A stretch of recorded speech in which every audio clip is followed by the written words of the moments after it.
In the early days of our band, we would rely a lot on the hospitality of family when we traveled, and I have this very strong memory of going to Niagara Falls the first time when we were 18.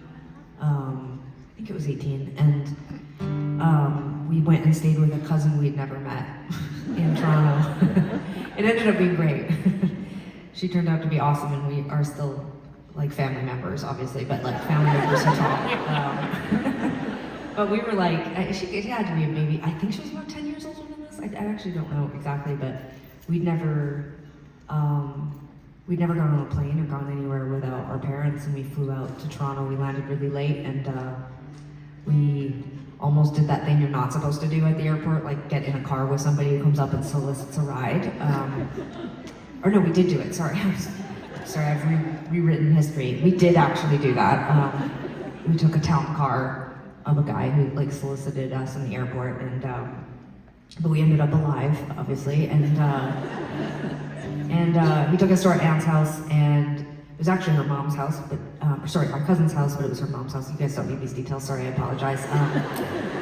But when Sarah and I woke up, her apartment was downtown Toronto, but we saw, I guess, Lake Ontario?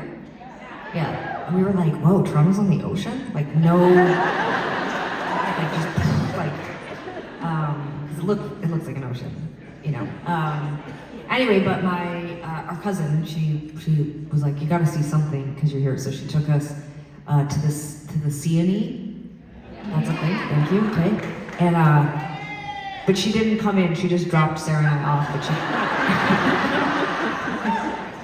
I think because she had a job, I don't know, I'm thinking the story out from my memory box in real time with you, but she dropped Sarah and I off, and we just had to hang out all day at the amusement park, the two of us. It was both fun and kind of depressing. And then on another day, she took us down. We looked at the falls, had lunch at that weird strip, you know, there. I'm not sure we went into the Rainforest Cafe. We'll see. I don't know. But I don't remember being that mesmerized or impressed. I was mostly just intimidated by the size of Toronto and by the size of the world, really. You know, we were just so young, and we decided we wanted to play music, and that felt absolutely terrifying to opt out of university and go play music. But for as scary as it was and how intimidating it was, and remember, this is like 1998, 99, like we just had graduated high school, no cell phone, no credit card. Our parents are like, good luck out there. Enjoy that middle seat on your Air Transat flight across the continent, which I know is only 4 hours, but my God, it felt like 12. And it just was so scary, and I hated it. And yet I just felt so compulsive about wanting to be a musician and wanting to be on stage. And I'm so grateful we pushed through those hard times, because there was a lot of them.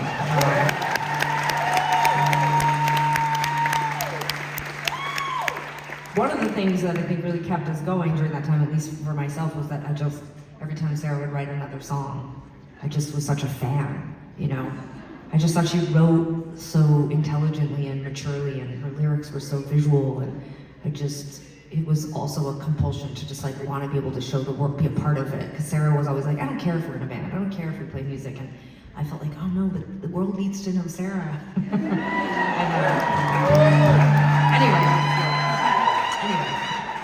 this next song is a Sarah song from If It Was You, the album we're playing songs from tonight, and I love covering it every night, but Sarah did tell us a couple weeks ago she actually hates the song, but You're silly. she did, it's on the internet. I just said that it's not my favorite on that. Whenever I criticize any, like I think an album is like, it's an attempt to, you know, make something amazing from start to finish, but I don't always feel like I hit the mark, you know, and sometimes it takes years for me to be able to reflect on it unbiasedly, and I don't think the song on the album hits the mark. I just don't. And so when I listen to the album, it's always one of the songs that I skip. And so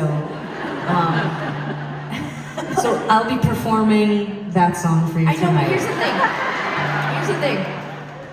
Somehow Tegan's managed to make this an insult against her. I wrote the thing. I recorded it.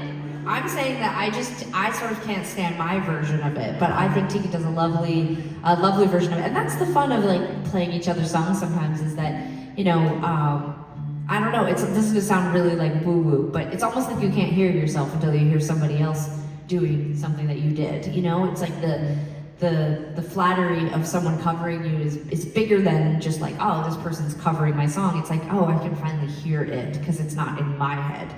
And yeah, I don't know what to tell you. Like, people always get very injured when you tell them you don't like a song of yours. It's mine. I can say whatever I want about it. So live with it, you know?